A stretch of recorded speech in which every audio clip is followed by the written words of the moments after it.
Bienvenue à Finances fondamentales en rediffusion. J'ai décidé de publier de nouveau chaque troisième jeudi du mois un épisode qui avait été soit populaire auprès des personnes auditrices ou tout simplement des livres qui, moi, m'ont marqué personnellement. Pourquoi faire ça? Je souhaitais faire découvrir ces épisodes-là aux nouvelles personnes auditrices qui n'ont peut-être pas eu la chance de les écouter parce qu'ils n'ont pas déroulé leur menu jusqu'à la fin des premiers épisodes, ou permettre aux gens qui l'ont déjà écouté voilà un petit bout de réviser les concepts qui étaient véhiculés dans ces livres-là.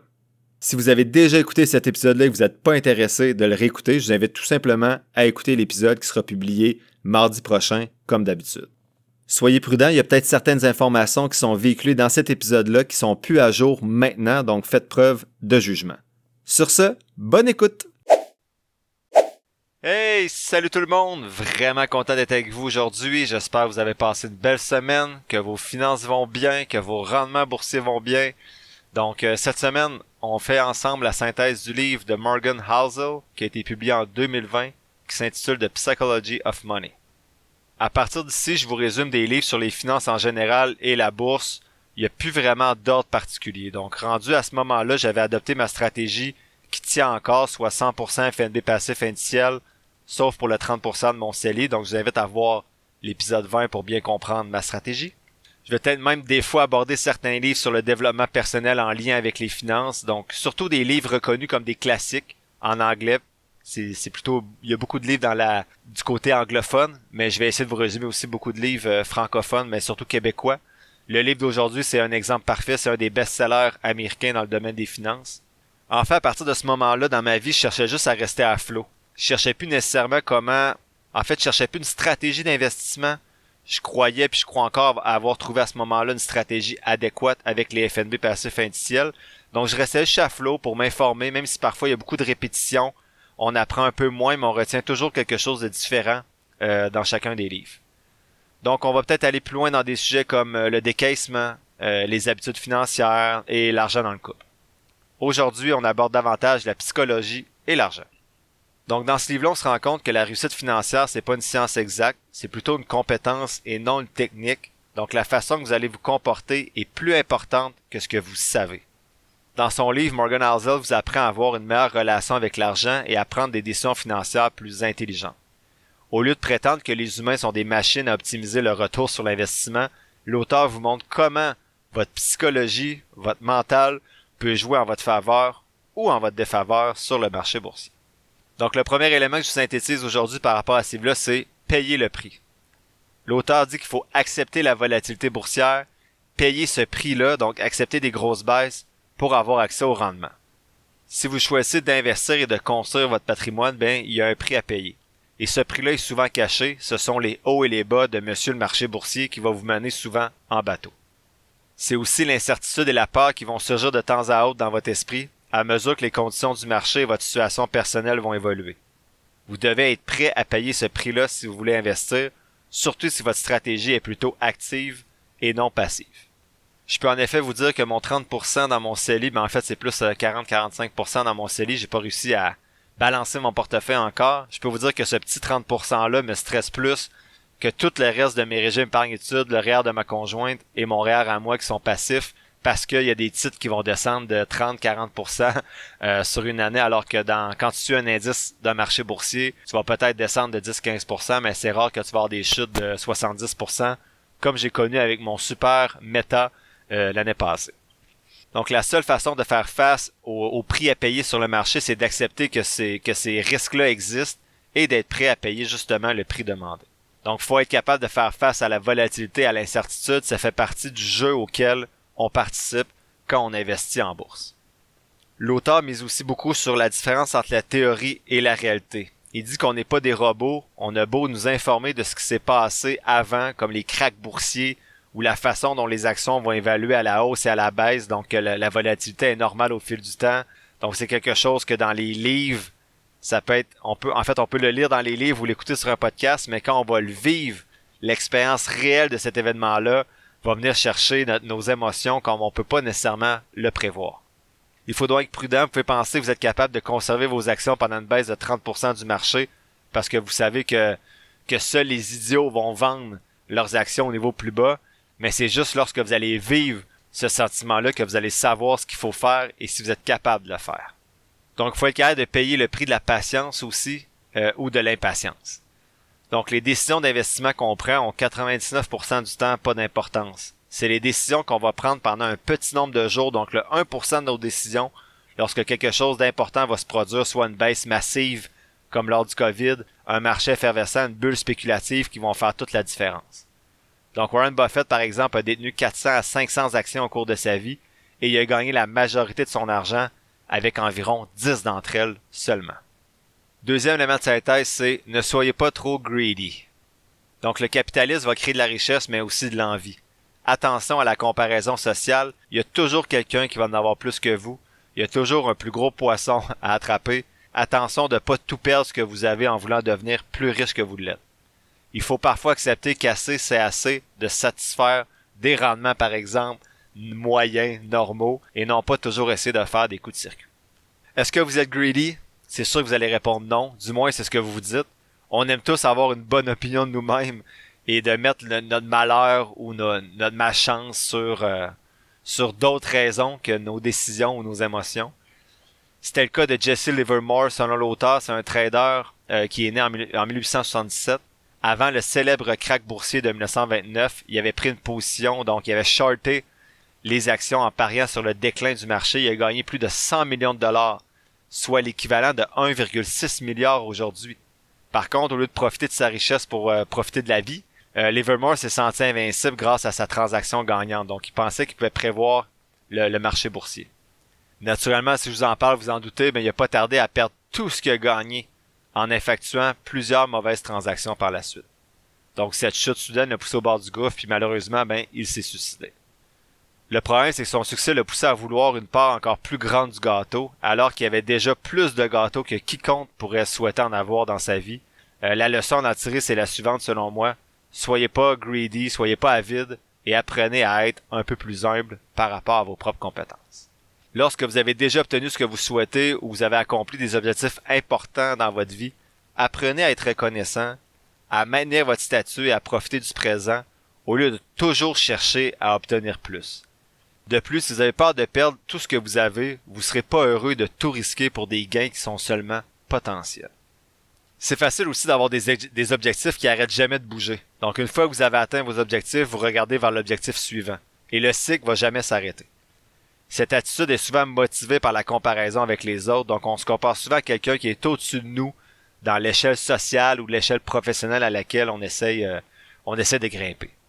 En matière d'argent, mais il y a toujours quelqu'un qui va en avoir plus que nous. C'est pas bien grave, c'est bien de chercher à gagner plus d'argent, mais il faut pas commencer à faire des paris risqués qui mettent en péril ce qu'on a présentement pour quelque chose qu'on n'a peut-être pas nécessairement besoin. L'auteur dit qu'à l'heure où il écrivait ces lignes-là, la valeur nette de Warren Buffett s'élevait à 84,5 milliards de dollars. Sur ces 84,5 milliards-là, il y en a 84,2 qui ont été accumulés après ses 50 ans. Donc, avant 50 ans, il y avait 0,3 milliards. Tout le reste était accumulé après ses 50 ans. Et 81,5 milliards ont été accumulés après qu'il ait eu droit à la sécurité sociale, donc à sa pension de vieillesse, au milieu de la soixantaine. Donc, quand on parle de la pertinence, de la magie des rendements composés, vous en avez un exemple parfait avec ce grand investisseur. Quand on parle d'être humble, c'est aussi savoir qu'il y a toujours de la chance et du risque. C'est facile de se convaincre que nos résultats financiers sont entièrement déterminés par la qualité de nos décisions et de nos actions, mais c'est pas toujours le cas. On peut prendre des bonnes décisions qui conduisent à de mauvais résultats, comme on peut prendre de mauvaises décisions qui vont nous permettre d'obtenir de bons rendements, de bons résultats financiers. Il faut toujours tenir compte du rôle de la chance et du risque dans nos rendements. Pour atténuer le risque de surpondérer le rôle de l'effort ou de vos compétences dans vos rendements, l'auteur propose deux choses. D'abord, faire preuve de prudence à l'égard des personnes qu'on admire ou qu'on méprise. Les gens qui sont au sommet peuvent avoir bénéficié de chance, tandis que ceux qui sont au bas de l'échelle peuvent avoir été victimes du risque. Deuxième chose, concentrez-vous moins sur les individus et tournez-vous plutôt vers les modèles plus larges. Donc, c'est difficile de reproduire les résultats des personnes qui ont réussi, mais on peut participer à des modèles, on peut reproduire des modèles qui sont plus larges, par exemple des stratégies comme investir dans des FNB passifs indiciels. Mais n'oubliez pas d'être indulgent avec vous-même aussi lorsque vous faites des erreurs ou vous vous retrouvez en fait du mauvais côté du risque. Le monde est incertain et c'est peut-être pas toujours de votre faute si quelque chose tourne mal, mais je pense que c'est quand même important de se questionner quand les choses vont mal pour voir est-ce que ça peut être à cause d'une action ou d'un choix que j'ai fait. L'auteur dit qu'il y a une grosse différence entre gagner et garder de l'argent. Pour lui, obtenir de l'argent et conserver de l'argent sont deux compétences totalement différentes. Pour obtenir de l'argent, il va falloir prendre des risques, comme exemple partir d'une entreprise, investir dans l'immobilier. Ça va prendre de la persévérance, un tempérament optimiste, alors que la conservation de l'argent est complètement... ça prend vraiment un thinking super différent. Ça va exiger que vous limitiez les risques, que vous évitiez d'être trop gourmand et que vous rappeliez que tout peut être perdu en fait à n'importe quel moment. Donc on se rend compte qu'il y a une certaine dichotomie entre quand je veux faire de l'argent, il faut que j'ai une certaine pensée, et quand je veux conserver mon argent, il faut peut-être que je pense différemment. Ce qui peut être complexe pour un entrepreneur qui démarre son entreprise, qui commence à faire de l'argent, qui investit et qui doit avoir un thinking différent dans son entreprise par rapport à ses placements. Enfin, le dernier point de cet élément-là plutôt, c'est l'argent versus la liberté et le bonheur. L'auteur dit que de disposer d'une plus grande flexibilité et d'un meilleur contrôle de son temps, c'est bien plus précieux que de gagner 2% de plus sur ses rendements en travaillant toute la nuit ou en faisant des paris spéculatifs qui ont un impact sur votre sommeil ou sur votre santé de façon générale. Ça, on en a déjà parlé. Si vous travaillez 15 heures par semaine pour augmenter votre rendement, ben divisez ce temps-là par l'argent que ça vous a apporté, puis calculez le salaire horaire que vous vous versez avec ce rendement supérieur-là. Donc, si vous aimez ça, c'est tant mieux, mais si c'est vraiment juste pour les rendements, ben questionnez-vous si ça vaut la peine.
L'auteur distingue Et vraiment oui, la une richesse au publicité niveau dans mon propre salarial et la podcast. richesse au niveau Après des avoir actifs. aidé plus de 50 Donc, il personnes dit à prendre en être main leurs riche finances et leur en termes de investissement dans la salaire, ça peut vous dernière année et permettre demie, de je suis vous enfin gâter en à court confiance terme, de de profiter publiciser mes d'opportunités à services court terme, d'accompagnement. alors qu'avoir Selon des vos actifs, besoins, donc ces d'être riche services-là à peuvent long aller d'une terme, seule peut rencontre vous de 60 minutes jusqu'à plusieurs rencontres de avec vous offrir Lucie. cette Donc, que ce flexibilité-là soit en pour termes de planifier votre liberté, stratégie de temps, d'investissement, choisir vos d'occasion, FNB, maintenant, savoir si à le moyen CELI terme ou le REER c'est et plus également dans le intéressant dans futur. votre cas, Troisième élément de ouvrir votre compte de synthèse, c'est courtage et soyez apprendre à différent. bien Donc, l'utiliser selon l'auteur, ou tout le toute monde est autre différent, question puis il y a ou des besoin valeurs, par des rapport à visions vos différentes. finances. Donc, exemple, il y en a N'hésitez qui pas à vont m'écrire sur dépenser Gmail dans la ou sur le loterie, groupe mais Facebook qui n'ont du pas de fonds podcast pour avoir d'urgence. les Donc, il ne faut informations pas sur nécessairement les copier forfaits les autres, disponibles. parce que ça ne veut pas Donc, dire que au les plaisir de objectifs vous des autres rencontrer et de correspondent jaser de à votre finances. profil ou à vos propres objectifs. Salut, c'est encore On moi. grandit tous J'aimerais différemment éliminer aussi, les donc notre publicités enfance n'a pas été la automatiques de même que celle d'une Spotify qui sont personne qui est née en parfois en 1800 ou en anglais. 1900 Donc, c'est pendant pourquoi je vous les propose différentes de guerres profiter de mondiales. ma Donc, voix certaines mielleuse personnes vont ou utiliser grandir la dans une vôtre période de pour crise promouvoir vos financière. services ou D'autres vos ont juste produits sur connu le des marchés podcast. haussiers jusqu'à la Plusieurs forfaits sont trentaine. présentement C'est un peu disponibles notre à cas à moindre ceux qui sont coût. dans ma Donc, tranche d'âge. écrivez-moi et Donc, on ces s'en deux types de jase si personnes vous vont êtes avoir des intéressé. opinions différentes sur ce qui est une bonne stratégie d'investissement.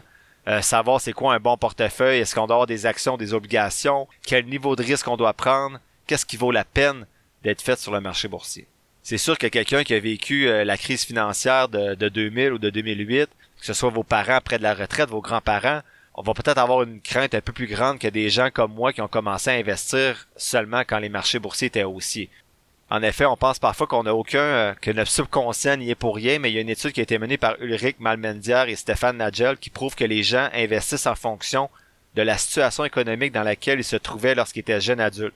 Donc, une personne qui a connu une forte inflation peut ne pas considérer les obligations comme un bon investissement, tandis qu'une personne qui a traversé une période de turbulence boursière peut penser que les obligations sont super intéressantes.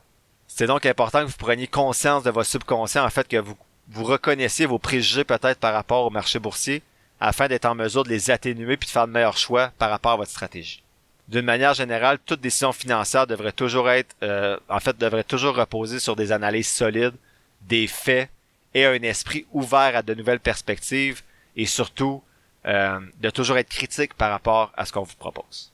De plus, vous devez travailler sur votre capacité à vous adapter aux tendances puis à détruire vos peurs des nouvelles tendances sur le marché boursier, même si elles sont en contradiction avec vos convictions profondes.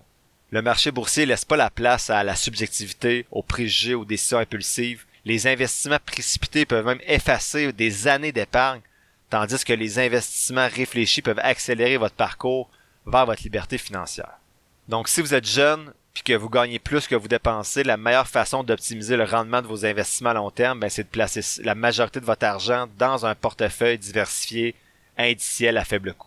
Détenir plus qu'un petit pourcentage en argent liquide, selon l'auteur, c'est stupide parce que la valeur de votre argent va s'éroder avec l'inflation et cet argent-là peut être investi dans des actifs tels que des actions qui ont historiquement enregistré des taux de rendement d'à peu près 7-8%.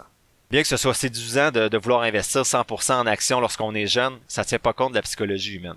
Imaginez que vous soyez investi à 95% en actions puis vous gardez 5% en liquidité puis que le marché boursier baisse.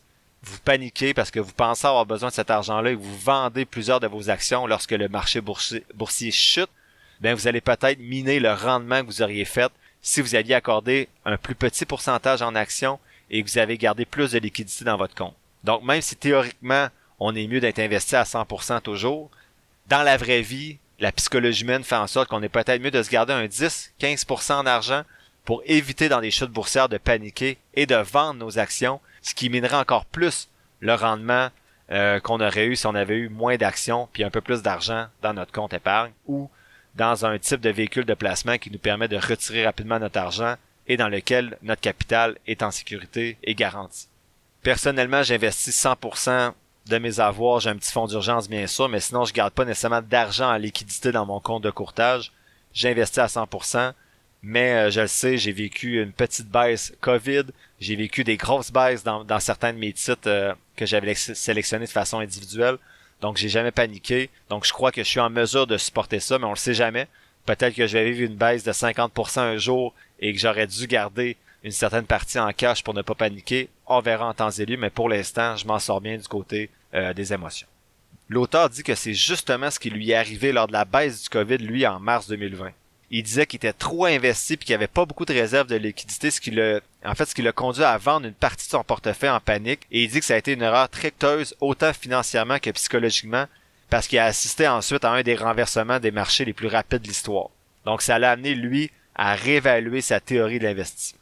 Donc vous n'êtes pas des robots, ça se peut que pour vous, ce soit mieux de garder 1% de liquidité, 0%, 10%, 20%. À vous de voir, vous allez apprendre à vous connaître aussi si vous commencez à investir de façon autonome, puis vous allez pouvoir déterminer qu'est-ce qui est le mieux pour vous. L'auteur dit que le portefeuille optimal, c'est celui qui vous permet de dormir sur vos deux oreilles, tout en générant des rendements raisonnables, en maximisant votre qualité de vie et le contrôle que vous exercez justement sur votre vie personnelle. C'est sûr que votre vie est toujours personnelle, mais bref. Des fois, je parle trop dans le podcast, donc je tourne des phrases d'une façon bizarre, mais bon, c'est pas si grave que ça. L'auteur ajoute que votre portefeuille va résister aux récessions difficiles puis aux autres aléas de la vie. La plupart des conceptions académiques du portefeuille idéal vont ignorer le facteur humain qui est très réel puis qui entre en jeu plus souvent qu'on le croit et qui peut vous amener à vous écarter de votre stratégie si celle-ci n'avait pas considéré en fait votre psychologie humaine. Donc je répète, pas parce que moi je suis investi 100% en actions puis que j'ai seulement un mois de fonds d'urgence que ça convient à tout le monde, que ça convient à votre contexte et que ça convient à votre psychologie, à vous, votre état d'esprit. Quatrième élément de la synthèse d'aujourd'hui, c'est surprise. En effet, l'auteur mentionne qu'il y a des surprises sur le marché boursier qui s'appellent parfois des Black Swan, donc des signes noirs. On peut pas tout prévoir sur le marché boursier. Donc il dit qu'il faut pas écouter les projections pour timer le market, juste investir de façon constante, régulière. L'auteur dit qu'il faut planifier à long terme. Cependant, en tant qu'être humain, il dit qu'on a souvent tendance à sous-estimer l'évolution de notre personnalité et de nos objectifs au fil du temps. Ça veut pas dire que ce que vous voulez maintenant, c'est ce que vous allez vouloir plus tard également. Ça complique un peu la planification à long terme. Donc l'auteur dit que peut-être qu'on pense jamais qu'on va avoir d'enfants ou de grandes maisons lorsqu'on est jeune, et on planifie donc comme si c'était pas le cas, mais qu'on va se retrouver ensuite avec une maison et des enfants, puis que le plan qu'on n'avait pas pris en compte va nous nuire à notre liberté financière, puis au choix, aux choses qu'on aimerait faire avec nos enfants ou avec nos amis, notre famille rendue à ce moment-là. Donc lorsqu'on planifie à long terme, qu'on réfléchit à une stratégie d'investissement, il faut toujours essayer de tenir compte de l'inconnu, même si, je vous avoue, c'est pas facile à faire. Et c'est là peut-être qu'un professionnel peut nous aider à réfléchir à des choses qu'on n'aurait pas pensé tout seul dans notre petit coin. Enfin, dernier élément de la synthèse, le charme du pessimisme. Donc l'auteur dit qu'on s'intéresse plus aux trucs pessimistes qu'aux trucs optimistes. Donc on est plus négatif que positif. Je vous rappelle que les pertes selon les études font aussi beaucoup plus mal que les gains. Le marché boursier aussi est un peu bizarre parce que les progrès vont souvent être lents et constants, donc ça va augmenter de façon croissante. Ça va augmenter de façon croissante. La croissance, pas mal toujours une augmentation, mais bref, le marché boursier va avoir des progrès, donc il va augmenter, mais souvent sur du long terme et de façon un peu plus lente, alors que les chutes qu'on a connues dans l'histoire de la bourse, ont été rapides et un peu plus drastiques. L'auteur dit que c'est plus facile en effet d'être pessimiste qu'optimiste, donc quand les choses vont pas bien, c'est facile de penser que ça va continuer de pas aller bien. Mais souvent, quand il y a des problèmes, on va vouloir trouver des solutions, puis ensuite, les personnes qui ont été optimistes vont profiter des solutions qui auront été déployées. Donc, dans l'histoire du marché boursier, à chacune des récessions, le marché boursier est toujours remonté au-delà du niveau où il était. Et on peut, ça serait pessimiste de croire que ça sera pas le cas lors des prochaines récessions également.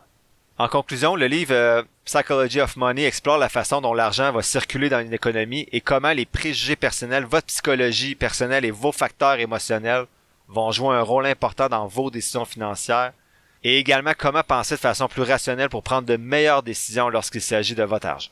Voici une citation de l'auteur que j'ai traduite. La plus grande valeur de l'argent, et on ne peut pas assez le répéter, est de vous donner le contrôle sur votre temps. Le livre est intéressant parce qu'il aborde de façon plus précise l'aspect psychologique de l'épargne et de l'investissement, ce qui est un sujet qui était plutôt en surface dans d'autres livres, mais qui était vraiment le cœur de ce livre. En gros, qu'est-ce que je retiens du livre? Comprendre la volatilité du marché, n'enviez pas votre entourage et évitez d'être pessimiste ou greedy. L'épisode tire à sa fin, j'espère que tu l'as apprécié et merci d'avoir passé un peu de temps avec moi aujourd'hui. Si tu apprécies le podcast, il y a 3 choses gratis que tu peux faire pour m'aider. 1. Partager le podcast sur tes réseaux sociaux. 2. T'abonner, suivre ou donner quelques étoiles au podcast selon la plateforme sur laquelle tu m'écoutes. Et 3. Me suivre sur la page Facebook du podcast. Si tu veux me soutenir davantage, tu peux t'abonner pour $3,99 par mois au podcast et ainsi avoir accès à un épisode spécial supplémentaire chaque mois, en plus d'avoir accès à mon outil d'analyse. Toutes les informations pour me soutenir sont quelque part dans la description de l'épisode. Sinon, oublie pas que je suis pas un expert, prends jamais ce que je dis pour du cash, fais toujours tes propres recherches. Sur ce, merci encore pour ton écoute et on se voit dans le prochain épisode de Finances fondamentales.